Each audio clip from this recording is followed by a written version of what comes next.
이딴 게 49년 전통이라고? 어이 섹시한 아가씨 이리 와봐. 방금 이 조폭은 도대체 무슨 짓을 한 걸까요? 하필이면 707 특수부대 딸이 휴가 나온 날 벌어진 사건입니다. 여러분은 지금 무엇을 하며 듣고 있나요? 출퇴근길 지하철에서 아니면 산책을 나서며 오늘 하루도 바쁘게 보내고 계실 여러분의 일상이 궁금합니다. 댓글로 알려주시면 더 즐거운 시간이 되실 거예요. 잠시만요. 구독과 좋아요 한 번씩만 꼭 부탁드립니다. 서울 종로구 청진동 골목길 새벽 5시 김순애가 가게 문을 열며 하루를 시작했다. 68배 나이에도 흔들림 없는 손놀림으로 사골 국물을 확인했다. 색깔이 완벽하네.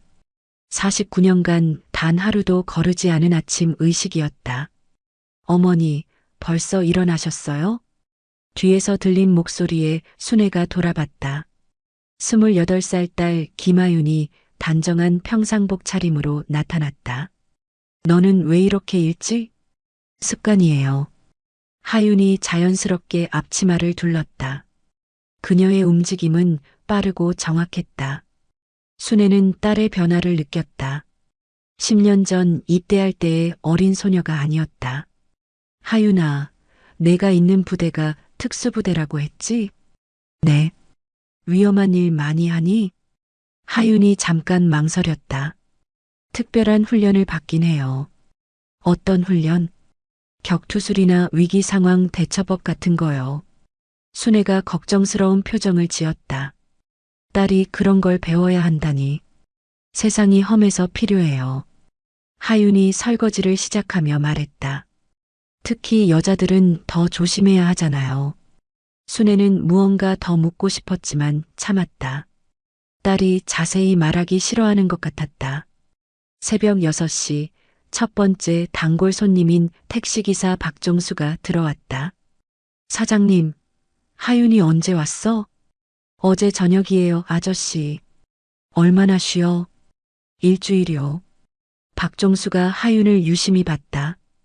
완전히 달라졌네. 군인 티가 확 나. 그런가요? 자세부터가 달라. 그리고 눈빛도. 하윤이 부끄러워했다. 과찬이세요. 과찬이 아니야. 진짜 믿음직스러워 보여. 박종수가 설렁탕을 받아들며 말했다. 이 집도 든든하겠어. 하윤이 같은 딸이 있으면. 순애가 뿌듯하게 웃었다. 오전 시간 단골들이 하나둘 찾아왔다. 근처 문방구 주인 오수님이 들어왔다.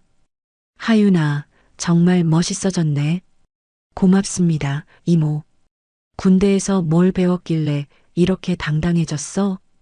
별거 없어요. 하윤이 겸손하게 답했다. 별거 없긴. 완전히 다른 사람 같아. 오수님이 순애에게 말했다. 언니 정말 자랑스럽겠어. 그러게 말이야. 이해가 이렇게 의젓해질 줄이야. 점심 준비를 하며 순애가 딸에게 물었다. 하윤아, 정말 위험한 일은 안 하지? 어머니, 왜 자꾸 물어보세요? 걱정돼서. 저 잘 훈련받았어요. 위험하지 않아요. 하윤의 대답은 확신에 찼다. 그래도 여자인데. 여자라고 약한 게 아니에요. 하윤이 김치를 써는 손이 멈췄다. 오히려 지킬 것이 많아서 더 강해질 수 있어요. 순애가 딸을 새로운 눈으로 바라봤다. 언제 이렇게 철학적으로 변했는지. 내 아버지가 봤다면 기뻐했을 거야. 저도 아버지 닮고 싶어요. 많이 닮았어. 성격도 그렇고. 모녀의 대화가 따뜻하게 이어졌다. 오후 1시 낯선 손님 2명이 들어왔다. 30대 초반으로 보이는 남자들이었다. 평범한 옷차림이지만 눈빛이 예사롭지 않았다. 설렁탕 2그릇 주세요. 첫 번째 남자가 말했다. 하윤이 국물을 담으며 그들을 관찰했다. 뭔가 이상했다. 여기 장사 잘 되나 보네요? 두 번째 남자가 순애에게 물었다.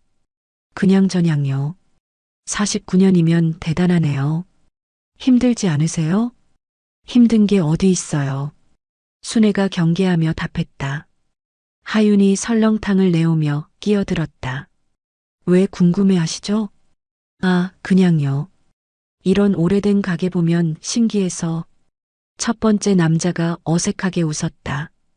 두 남자는 몇 숟가락 먹더니 서로 눈짓을 주고받았다. 잘 먹었습니다. 돈을 내고 나가면서 가게를 유심히 둘러봤다. 문이 닫히자 순애가 한숨을 쉬었다. 이상한 손님들이었네. 저도 그래요. 뭔가 수상했어요. 하윤의 직감이 경고하고 있었다. 오후 3시 부동산 중개업소 최민호가 급하게 들어왔다. 사장님 조심하세요. 왜요? 이상한 사람들이 이 동네 상가 정보를 캐고 다녀요. 하윤이 긴장했다. 어떤 사람들인데요? 젊은 남자들인데 임대료, 매출, 계약 조건 같은 걸 자세히 물어보더라고요. 정상적인 거래 목적 같지 않아요? 전혀요. 너무 급하게 서두르고 현금 거래만 고집해요. 최민호의 설명에 하윤의 경계심이 커졌다. 혹시 또 오면 조심하세요. 알겠어요. 저녁 무렵 미용실 김지영이 들어왔다. 사모님, 큰일이에요. 뭔데? 길 건너 치킨집에 이상한 사람들이 와서 돈 달라고 했대요. 하윤과 순애가 동시에 긴장했다. 돈을 달라고? 네, 보호비래요. 안 주면 장사 못한다고 협박했대요.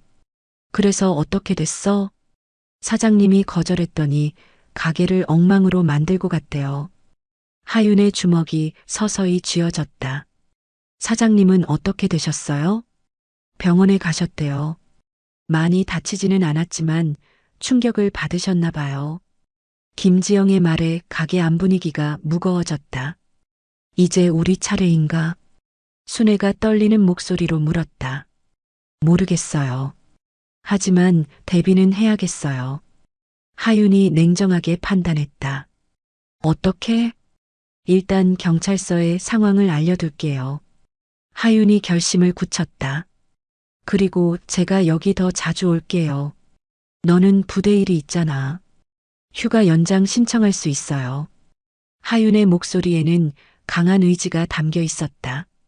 저녁 8시 마지막 손님이 나간 후 모녀는 대화를 나눴다. 하윤아, 정말 무서워. 저는 무섭지 않아요. 왜? 하윤이 잠시 망설이더니 말했다. 어머니, 제가 정확히 어떤 부대에 있는지 말씀드릴게요. 순애가 긴장했다. 707 특전사예요. 707이 뭐야? 대테러 부대요. 이런 상황을 처리하도록 훈련받은 곳이에요. 순애의 눈이 커졌다. 그런 부대에 있었다고? 네, 그래서 걱정하지 마세요. 하지만 위험하잖아. 오히려 이런 일에는 제가 전문가예요. 하윤의 자신감에 순애가 조금 안심했다. 그래도 조심해야 해.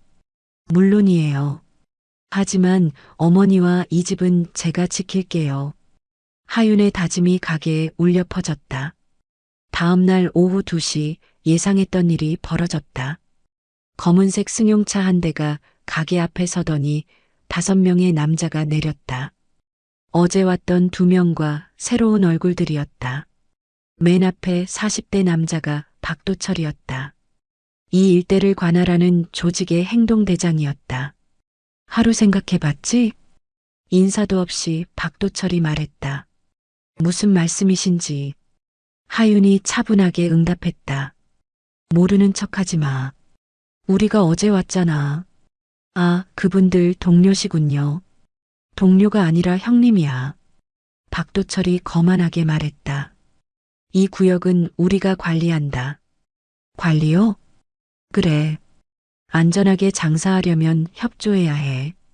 박도철이 가게를 둘러보며 말했다. 구체적으로 뭘 하라는 건가요? 간단해. 매달 100만 원만 내면 돼. 100만 원요? 순애가 놀라며 물었다. 보호비야. 안전 보장료라고 생각해. 저희는 그런 보호 필요 없습니다. 하윤이 단호하게 말했다. 필요 없다고? 박도철의 표정이 일그러졌다. 길 건너 치킨집 사장도 그렇게 말했는데 어떻게 됐는지 알아? 하윤의 눈빛이 차가워졌다. 그분께 무슨 짓을 한 거죠? 무슨 짓이라니?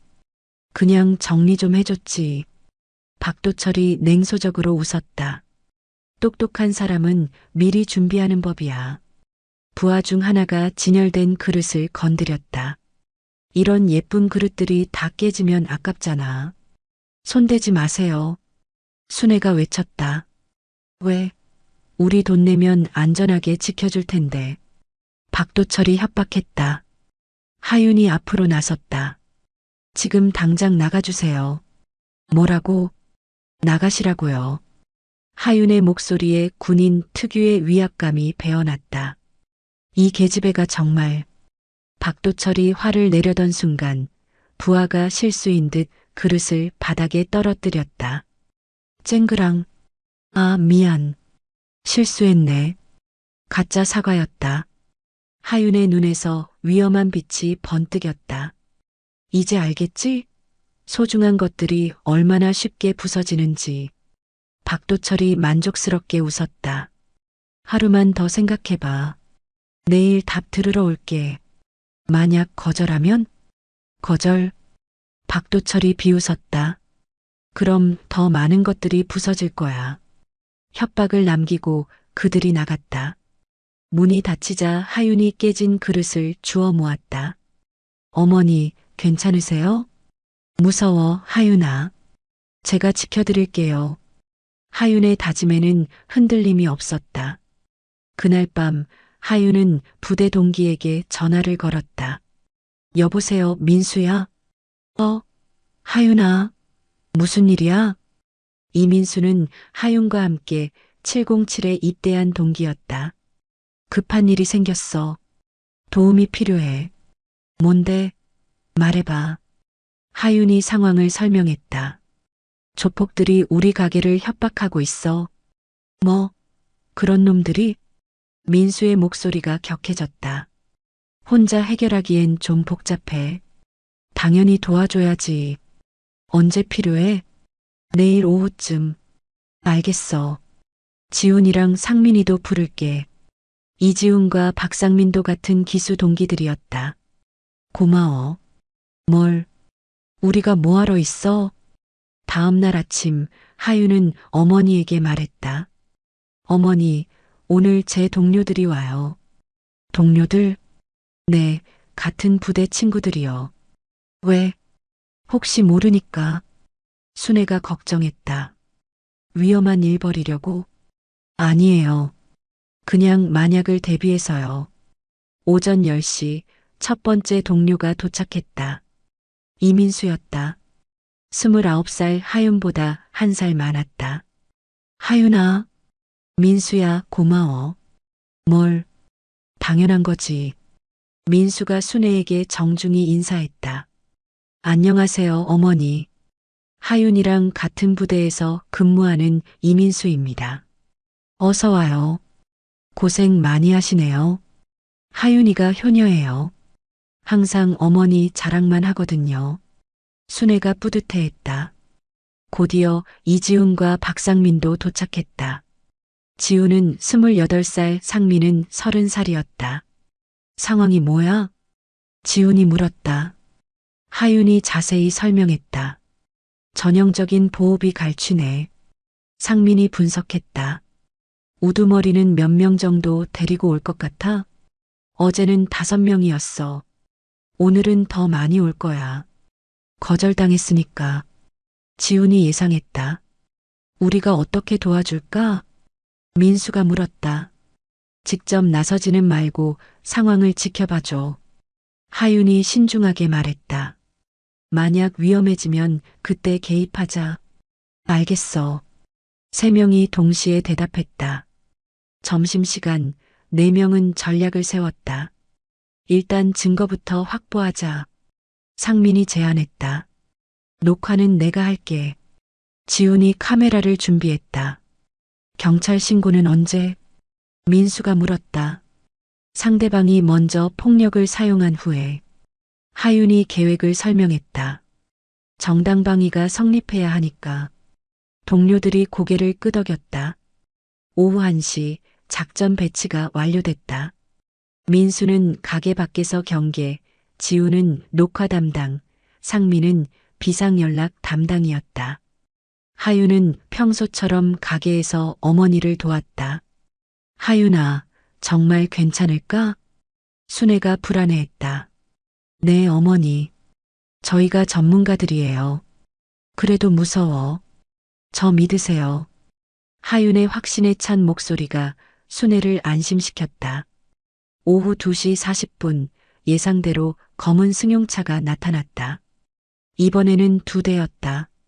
총 8명이 내렸다. 박도철과 새로운 얼굴들이었다. 드디어 시작이군. 하윤이 마음을 가다듬었다. 동료들도 각자 위치에서 긴장했다. 결전의 시간이 다가오고 있었다. 오후 2시 45분 박도철이 대거 인원을 이끌고 가게로 들어왔다. 답을 들어보자. 그의 목소리에는 여유가 없었다. 어제의 거절이 자존심을 건드린 것 같았다. 어제 말씀드렸잖아요. 하윤이 침착하게 답했다. 저희는 그런 돈 낼 수 없다고. 정말 끝까지 고집 피우겠다는 거지? 박도철이 부하들에게 눈짓했다. 부하들이 가게를 둘러싸기 시작했다. 좀 더 확실하게 보여줘야겠어. 한 부하가 테이블 위 뚝배기를 바닥에 던졌다. 쨍그랑. 그만하세요. 순애가 비명을 질렀다. 그만하라고? 박도철이 비웃었다. 시작도 안 했는데? 또 다른 부하가 의자를 발로 찼다. 쿵. 가게 밖에서 지켜보던 민수가 긴장했다. 지우는 이미 녹화를 시작했다. 이제 좀 현실을 받아들여. 박도철이 하윤에게 다가왔다. 여자 혼자 어떻게 살아?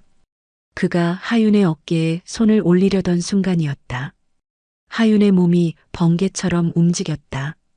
박도철의 손목을 잡고 비틀면서 동시에 그의 중심을 무너뜨렸다. 으악! 박도철이 바닥에 넘어졌다. 부하들이 놀라며 달려들었다. 하윤의 707 훈련이 폭발했다. 첫 번째는 팔꿈치로 명치를 가격해 제압했다. 두 번째는 발목을 걸어 넘어뜨린 후 목 뒤를 눌러 기절시켰다. 세 번째는 손목을 비틀어 무력화했다. 모든 것이 10초도 안 되는 시간에 일어났다. 박도철이 일어나며 소리쳤다. 이 계집애가 뭐야? 경고했잖아요. 하윤의 목소리는 차갑게 가라앉아 있었다. 너 정체가 뭐야? 그냥 딸이에요. 거짓말. 거짓말 아니에요. 다만 하윤이 잠시 멈췄다가 말했다. 707 특전사 중사이기도 하죠. 박도철의 얼굴이 창백해졌다. 707? 네, 대테러 전문부대요. 하윤의 말에 남은 부하들도 움찔했다. 민간인 제압은 기본 과정이었거든요. 그때 가게 밖에서 민수가 들어왔다. 하윤아, 괜찮아? 누구야 이놈은? 박도철이 당황했다. 제 동기요. 같은 부대. 지훈과 상민도 들어왔다. 우리도 707이에요. 지훈이 말했다. 박도철 일당이 완전히 기가 죽었다. 이거 함정이야. 함정이 아니라 정당방위예요. 상민이 냉정하게 말했다. 먼저 폭력을 쓴 건 당신들이고 우리는 방어한 것뿐이에요. 증거도 다 있어요. 지훈이 카메라를 보여줬다. 기물 파손, 협박, 폭행 시도 모든 게 녹화됐거든요. 박도철이 절망적인 표정을 지었다. 지금 신고하면 안 돼. 왜요? 하윤이 물었다. 우리도 먹고 살아야 하잖아. 그럼 정당하게 벌어야죠. 민수가 일갈했다. 다른 사람들 괴롭히면서 우리도 어쩔 수 없어서. 어쩔 수 없다고 다른 사람들 위협해요? 상민이 따져 물었다. 박도철이 대답하지 못했다. 경찰서에 신고할게요. 하윤이 휴대폰을 꺼냈다. 잠깐만. 박도철이 급하게 만류했다. 우리가 잘못했어. 다시는 안 올게. 진심이에요? 진심이야. 맹세해. 다른 상점들도 괴롭히지 말아요. 안 해. 절대 안 해. 박도철이 필사적으로 약속했다. 하윤이 동료들과 눈빛을 주고받았다. 이번 한 번만 봐드릴게요. 고맙다. 정말 고맙다. 박도철 일당이 황급히 가게를 나갔다. 박도철 일당이 나간 지 1시간 후 새로운 위기가 찾아왔다. 검은색 외제차가 가게 앞에 섰다. 차에서 내린 것은 50대 중반의 남자였다. 값비싼 정장을 입고 있었다. 누구지? 민수가 경계했다. 박도철 상급자 같은데. 지훈이 추측했다.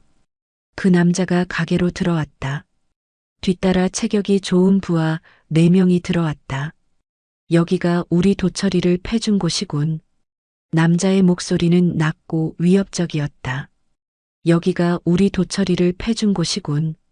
남자의 목소리는 낮고 위협적이었다. 저는 김태원입니다.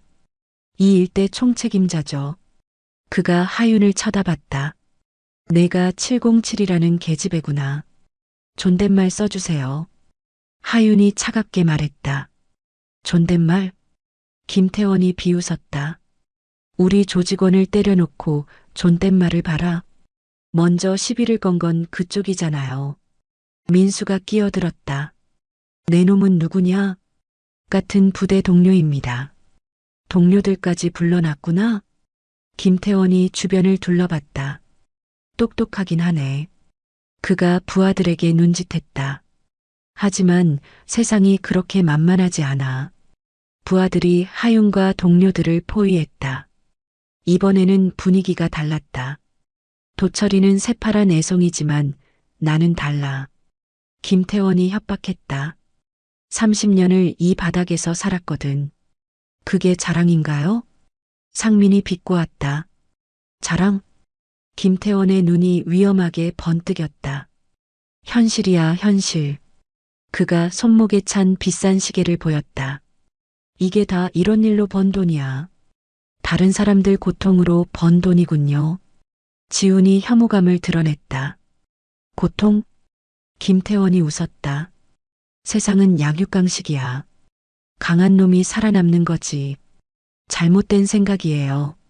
하윤이 단호하게 말했다. 잘못됐다고? 네, 완전히 잘못됐어요. 그럼 너희는 뭐야? 정의의 사자냐? 김태원이 조롱했다. 우리는 시민을 지키는 군인이에요. 민수가 자랑스럽게 말했다. 군인? 김태원이 코웃음 쳤다. 군인이 뭐 대단한 줄 아나? 그가 부하들에게 신호를 보냈다. 보여줘. 군인이 얼마나 대단한지. 부하들이 동시에 달려들었다. 하지만 이번에는 상대가 달랐다. 하윤, 민수, 지훈, 상민이 완벽한 팀워크를 발휘했다. 707 특전사 4명의 합동작전이 시작됐다. 하윤이 2명을 상대하며 제압했다. 민수가 1명을 순식간에 무력화했다. 지훈과 상민이 남은 1명을 협력해서 제압했다. 모든 부하들이 바닥에 쓰러졌다. 김태원이 믿을 수 없다는 표정으로 바라봤다. 이럴 수가.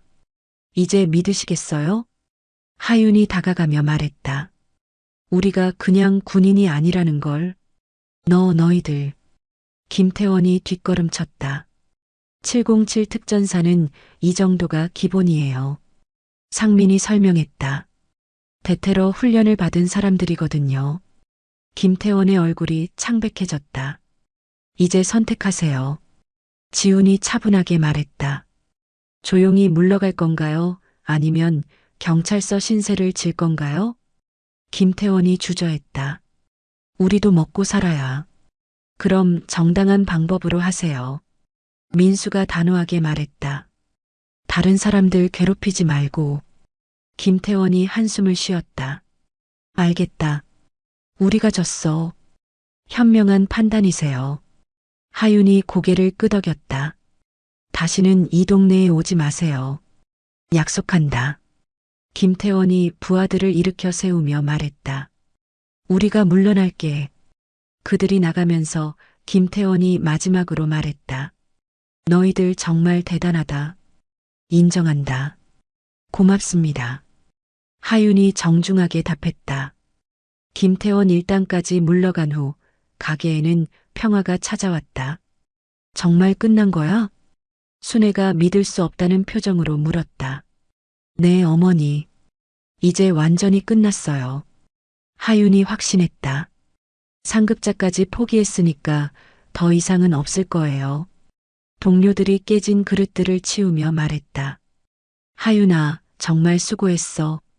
민수가 어깨를 두드렸다. 우리가 뭐 했다고.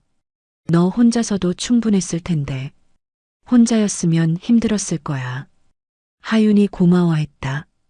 역시 동료가 있어야 든든해. 당연하지. 우리가 뭐하러 있어? 지훈이 웃었다. 그때 가게 밖에서 소음이 들렸다. 단골 손님들과 상인들이 모여들고 있었다. 뭔가 큰일이 났다던데? 설렁탕 집에 조폭들이 왔다면서?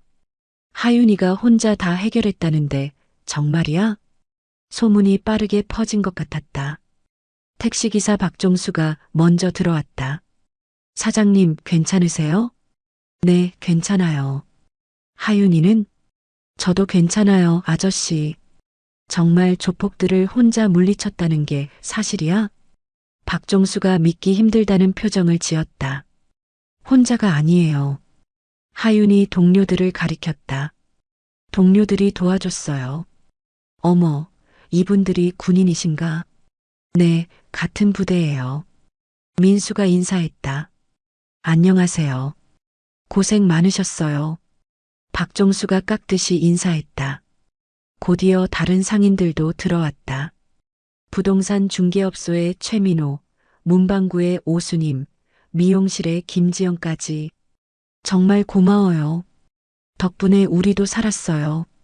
이제 안심하고 장사할 수 있겠네요. 감사 인사가 쏟아졌다. 과분한 칭찬이에요. 하윤이 겸손하게 말했다. 당연히 해야 할 일 했을 뿐이에요. 당연한 일을 할 수 있는 사람이 몇이나 되겠어요? 오수님이 감동했다. 용기가 있어야 가능한 일이죠. 순애가 딸을 자랑스럽게 바라봤다.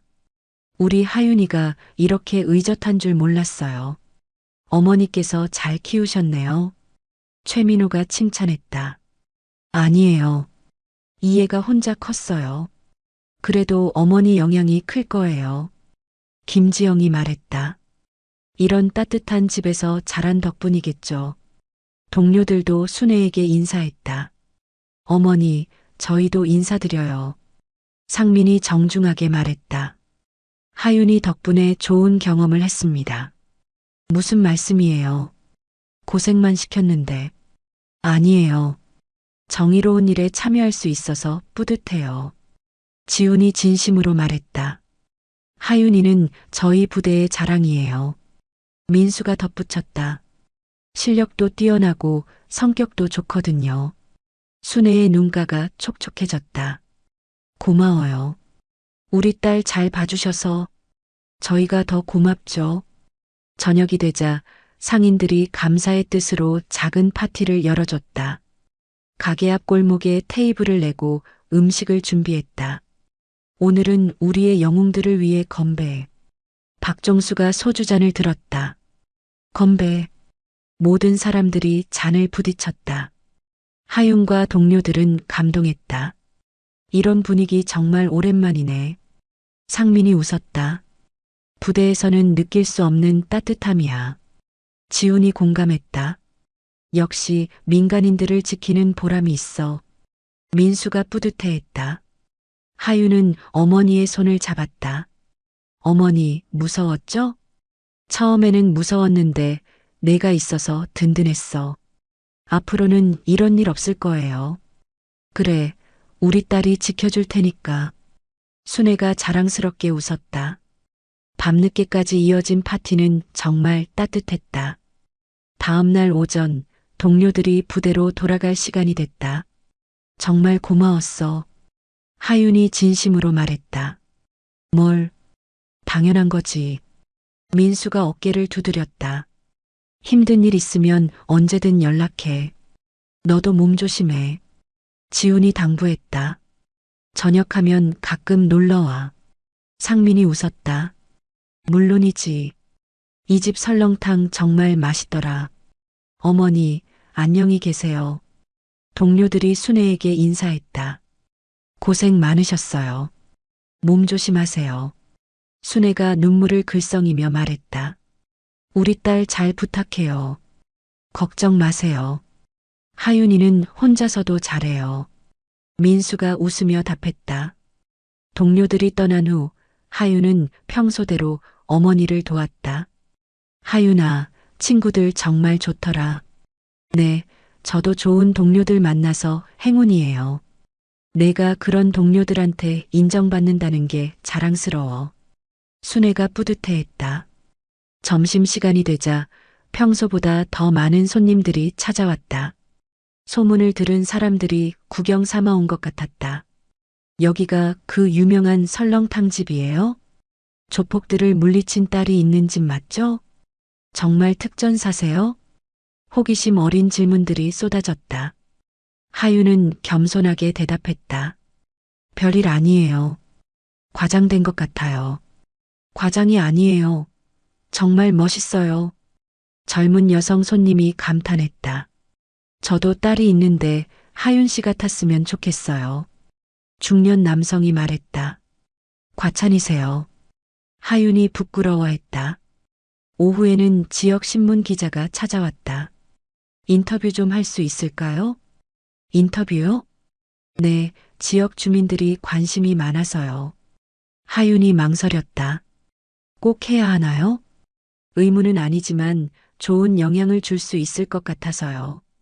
순애가 딸을 격려했다. 해보면 어떨까? 다른 사람들에게 힘이 될 수도 있어. 그럼 짧게만요. 하윤이 동의했다. 인터뷰는 간단했다. 어떤 마음으로 그런 일을 하셨나요? 특별한 마음 없었어요. 그냥 어머니와 우리 가게를 지키고 싶었을 뿐이에요. 무섭지 않으셨나요? 무서웠죠. 하지만 해야 할 일이었어요. 다른 사람들에게 하고 싶은 말이 있다면? 하윤이 잠시 생각했다. 포기하지 마세요. 어려운 일이 있어도 반드시 해결 방법이 있어요. 그리고 혼자가 아니라는 걸 기억하세요. 도움을 요청하면 도와줄 사람들이 있어요. 기자가 만족스럽게 고개를 끄덕였다. 좋은 말씀 감사합니다. 저녁이 되자 가게는 다시 평범한 일상으로 돌아갔다. 하윤아, 이제 정말 끝난 것 같지? 네, 어머니. 평범한 일상이 제일 좋은 것 같아요. 그래, 평범한 게 제일 행복한 거야. 순애가 딸의 어깨를 토닥였다. 내가 있어서 든든해. 저도 어머니가 있어서 든든해요. 모녀의 대화가 따뜻하게 이어졌다. 밤늦게 하윤은 혼자 가게 앞을 정리하며 생각했다. 이제 정말 평화로운 일상이 시작되는구나. 그녀의 마음은 뿌듯함과 안도감으로 가득했다. 1년 후 하윤이 전역을 한 달 앞두고 마지막 휴가를 나왔다. 어머니, 이제 정말로 매일 도와드릴 수 있어요. 그래, 기다렸어. 순애가 딸의 손을 잡았다. 가게 한쪽 벽에는 새로운 액자가 걸려 있었다. 하윤이 군복을 입고 찍은 사진이었다. 저 사진은 언제 걸어 놓으셨어요? 작년에 그 일이 있은 후에. 자랑스러워서. 하윤이 감동했다. 부끄러워요. 부끄러울 게 뭐 있어. 자랑스러운 딸인데. 그날 저녁 옛 동료들이 찾아왔다. 민수, 지훈, 상민이 모두 왔다. 하윤아, 저녁 축하해. 고마워, 다들. 이제 뭐 할 거야? 지훈이 물었다. 당분간은 여기서 어머니 도울 거야. 좋은 선택이야. 상민이 고개를 끄덕였다. 우리도 저녁하면 가끔 올게. 언제든 환영이야. 하윤이 웃었다. 그때까지 이 집 잘 지켜놔. 물론이지. 동료들과의 재회는 즐거웠다. 작년의 일을 회상하며 웃고 떠들었다. 그때 정말 짜릿했어. 민수가 말했다. 오랜만에 제대로 된 임무 같았지. 맞아. 보람도 있었고. 지훈이 공감했다. 하윤이 덕분에 좋은 경험했어. 상민이 고마워했다. 나야말로 고맙지. 혼자였으면 힘들었을 거야. 뭘? 당연한 거였어. 밤늦게까지 이어진 모임은 정말 의미 있었다. 제10장 마이너스 새로운 도전. 저녁 후 석 달이 지났다. 하윤은 완전히 가게의 주인이 되었다. 어머니는 여전히 새벽마다 일어나지만 예전보다는 편하게 지낼 수 있게 되었다. 하윤아, 요즘 장사가 더 잘 되는 것 같아. 그런 것 같아요. 작년 일로 유명해진 덕분에 손님이 늘었다. 지금까지와는 다른 손님들도 많이 와. 네, 젊은 사람들도 많이 오시고. 하윤이 만족스러워했다. 어머니 설렁탕의 진짜 맛을 알아주시는 것 같아요. 그런데 어느 날 새로운 문제가 생겼다. 가게가 유명해지면서 임대료를 올리려는 건물주가 나타난 것이다.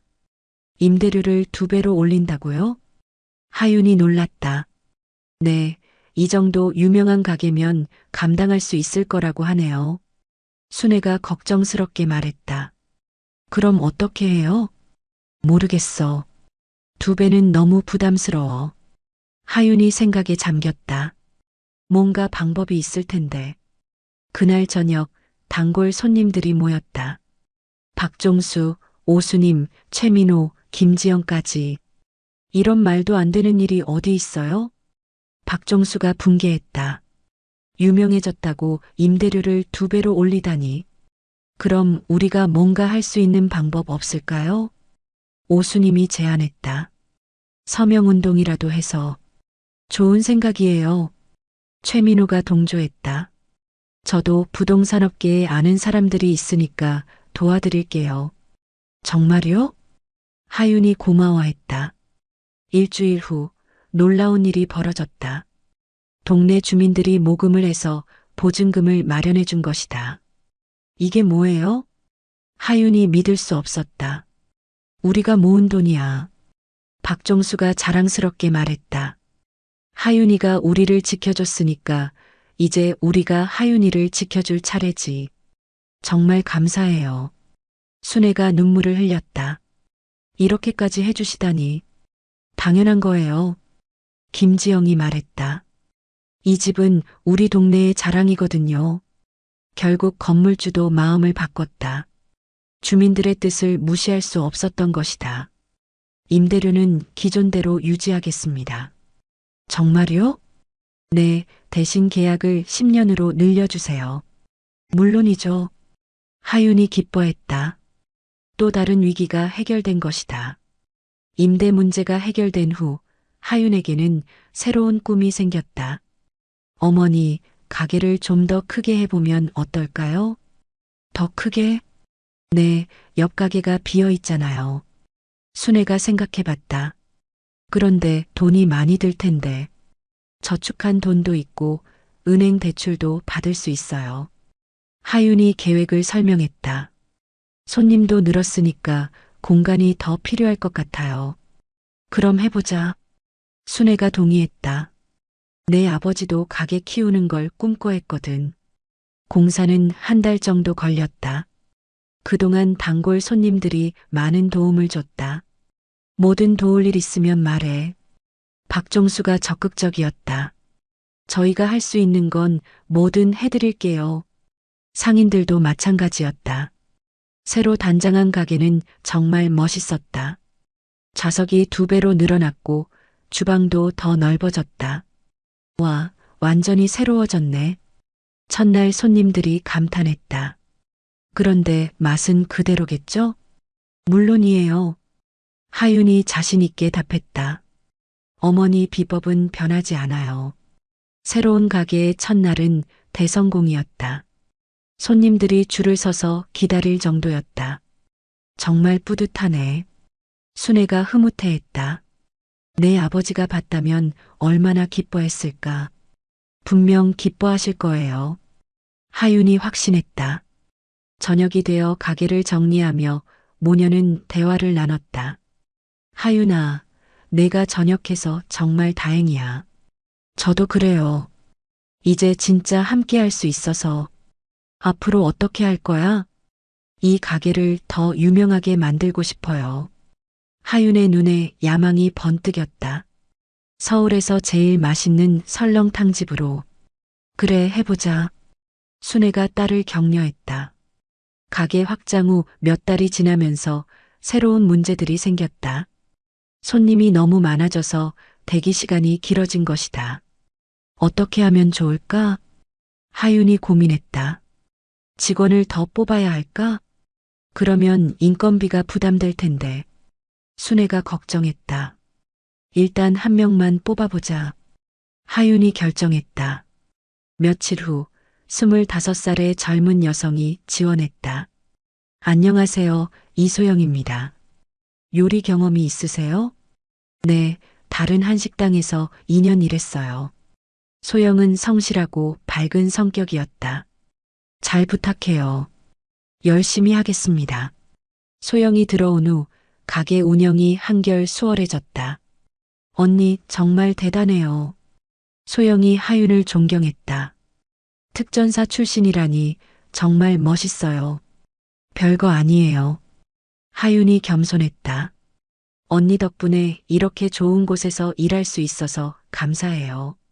소영의 밝은 에너지가 가게 분위기를 더욱 좋게 만들었다.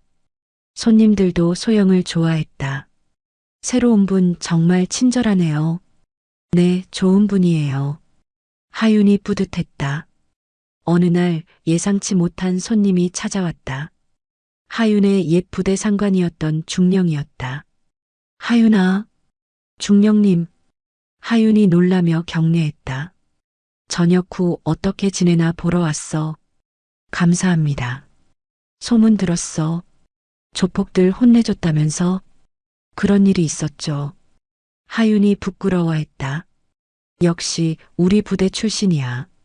자랑스러워. 중령이 설렁탕을 맛보며 감탄했다. 맛도 정말 좋네.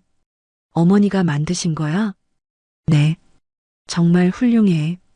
이런 맛은 처음이야. 중령이 진심으로 칭찬했다. 어머니, 중령님이에요. 제가 부대에서 모시던 분이세요. 순애가 나와서 정중히 인사했다. 고생 많으셨어요. 저희 딸 잘 가르쳐 주셔서 감사합니다. 아닙니다. 하윤이는 스스로 훌륭한 군인이 됐어요. 중령이 순애를 격려했다. 자랑스러운 딸 두셨네요. 과분한 말씀이에요. 과분하지 않습니다. 부대에서도 하윤이 이야기로 꽃이 피어요. 중령이 웃었다. 후배들한테도 좋은 본보기가 되고 있어요. 하윤이 부끄러워했다. 그런데 중령님, 혹시 부대에서 제가 어떻게 기억되고 있나요? 당연히 좋게 기억되지. 실력도 뛰어났고 성격도 모범적이었잖아. 감사합니다. 앞으로도 연락하며 지내자. 가끔 부대 소식도 전해줄게. 중령이 나가면서 말했다. 이런 훌륭한 가게가 더 번창하길 바라. 중령이 간 후 소영이 감탄했다. 언니 정말 대단하시네요. 중령님이 직접 찾아오시다니. 우연히 오신 거예요. 우연이 아닐 거예요. 언니를 정말 아끼시는 것 같았어요. 하윤이 뿌듯했다. 그날 저녁 가게 정리를 하며 하윤은 생각했다. 정말 많은 사람들의 사랑을 받고 있구나. 감사한 마음이 들었다. 가게를 확장한 지 1년이 지났다. 이제 진짜 서울에서 유명한 설렁탕집이 되었다. 어머니, 이제 정말 성공한 것 같아요. 그러게 말이야. 내 아버지가 봤다면 얼마나 기뻐했을까. 순애가 감회에 젖었다. 하지만 제일 중요한 건 맛이에요. 하윤이 국물을 맛보며 말했다. 이 맘만큼은 절대 변하면 안 돼요. 그럼 이게 우리의 자존심이야. 어느 날 음식 프로그램 제작진이 찾아왔다. 방송 출연 제안을 드리려고 합니다. 방송이요? 하윤이 놀랐다. 네, 전통 맛집을 소개하는 프로그램이에요. 부담스러운데요. 걱정하지 마세요. 자연스럽게 촬영할 거예요. 제작진이 설득했다. 순애가 딸을 격려했다. 해보면 어떨까? 더 많은 사람들이 우리 설렁탕을 알게 될 텐데. 그럼 해볼게요. 하윤이 동의했다. 촬영은 생각보다 재미있었다. 이 국물의 비밀은 뭐예요? 정성이에요. 순애가 웃으며 답했다. 50년 넘게 변하지 않은 정성. 하윤 씨는 어떻게 이 일을 하게 되셨어요? 어머니를 돕고 싶어서요. 하윤이 진심으로 말했다. 이 집은 우리 가족의 모든 것이거든요. 방송이 나간 후 손님이 더욱 늘어났다. 방송 보고 왔어요. 정말 맛있다고 하던데요. 전국 각지에서 사람들이 찾아왔다. 정말 바빠졌네. 소영이 웃으며 말했다. 하지만 보람 있어요. 맞아. 더 많은 사람들이 우리 맛을 알아주는 거니까. 하윤이 만족했다. 그런데 바쁜 와중에도 하윤은 한 가지를 잊지 않았다. 매일 아버지 사진 앞에서 인사하는 것이었다. 아버지, 오늘도 무사히 하루를 마쳤어요. 많은 손님들이 와서 어머니 설렁탕을 맛있게 드셨어요. 아버지가 시작하신 이 가게가 이렇게 커졌어요. 순애도 함께했다. 여보, 우리 딸이 정말 훌륭하게 자랐어요. 당신이 자랑스러워할 만한 딸이 됐어요. 모녀의 마음이 하나가 되는 순간이었다. 강남점도 성공한 지 1년이 지났다. 이제 김순애 설렁탕은 서울의 대표 맛집이 되었다. 어머니, 정말 대단해졌어요. 그러게 말이야. 꿈만 같아. 어느 날 하윤에게 특별한 손님이 찾아왔다. 707 부대 후배들이었다. 선배님, 어머, 너희들. 하윤이 반가워했다. 소문 듣고 왔어요. 정말 대단하시네요. 별거 아니야. 별거 아니긴요. 이제 대기업 사장님이시잖아요. 후배들이 농담했다. 사장님은 무슨, 그냥 설렁탕집 딸이야. 하윤이 웃었다. 그런데 선배님, 결혼 계획은 없으세요? 한 후배가 조심스럽게 물었다. 글쎄, 아직은 가게에 집중하고 싶어. 좋은 분 만나시면 소개해 드릴게요. 고마워. 하윤이 웃으며 답했다. 그날 저녁 순애가 딸에게 말했다. 하윤아, 너도 이제 개인적인 행복을 찾아야 해. 어머니, 저는 지금이 행복해요. 그래도 좋은 사람 만나서 가정도 꾸려야지. 생각해 볼게요. 하윤이 웃었다. 몇 달 후 정말로 좋은 인연이 찾아왔다. 단골 손님 중에 있던 초등학교 교사였다. 안녕하세요. 저는 박민준이에요. 안녕하세요. 민준은 성실하고 따뜻한 사람이었다. 하윤 씨 이야기를 많이 들었어요. 정말 대단하시네요. 과찬이에요. 두 사람은 자연스럽게 가까워졌다. 1년 후 결혼을 발표했다. 정말 축하해요. 단골 손님들이 모두 축하해줬다. 우리 하윤이가 드디어. 순애가 눈물을 흘렸다. 결혼식은 가게 앞 골목에서 열었다. 동네 사람들이 모두 참석했다. 이렇게 따뜻한 결혼식은 처음이야. 민준이 감동했다. 우리 가족이 된 걸 환영해요. 순애가 사위를 반겼다. 신혼여행을 다녀온 후에도 하윤은 가게 일을 계속했다. 신혼인데 괜찮아? 민준이 걱정했다. 괜찮아. 이게 내 인생이야. 그럼 나도 도와줄게. 민준도 가게 일을 거들었다. 교사였던 경험을 살려 직원 교육을 맡았다. 정말 좋은 남편 만났네. 순애가 만족했다. 결혼 후 3년이 지났다. 하윤에게는 예쁜 딸이 생겼다. 할머니, 안녕하세요. 3살 된 딸 지우가 순애에게 인사했다. 우리 지우 정말 예쁘다. 순애가 손녀를 안으며 행복해했다. 지우야, 이게 할머니가 만든 설렁탕이야. 맛있어요.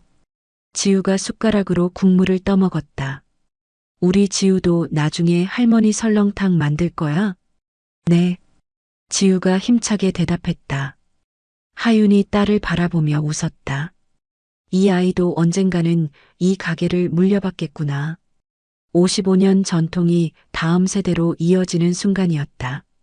어머니, 지우가 자라면 이 집 역사를 가르쳐 주세요. 물론이지. 내 아버지 이야기부터 시작해서. 순애가 미소 지었다. 그리고 너의 용감했던 이야기도. 저녁이 되어 가게를 정리하며 3대가 함께 앉았다. 지우야, 할머니가 이야기해 줄까? 네. 옛날 옛적에 할아버지와 할머니가 작은 설렁탕집을 열었단다. 순애가 이야기를 시작했다.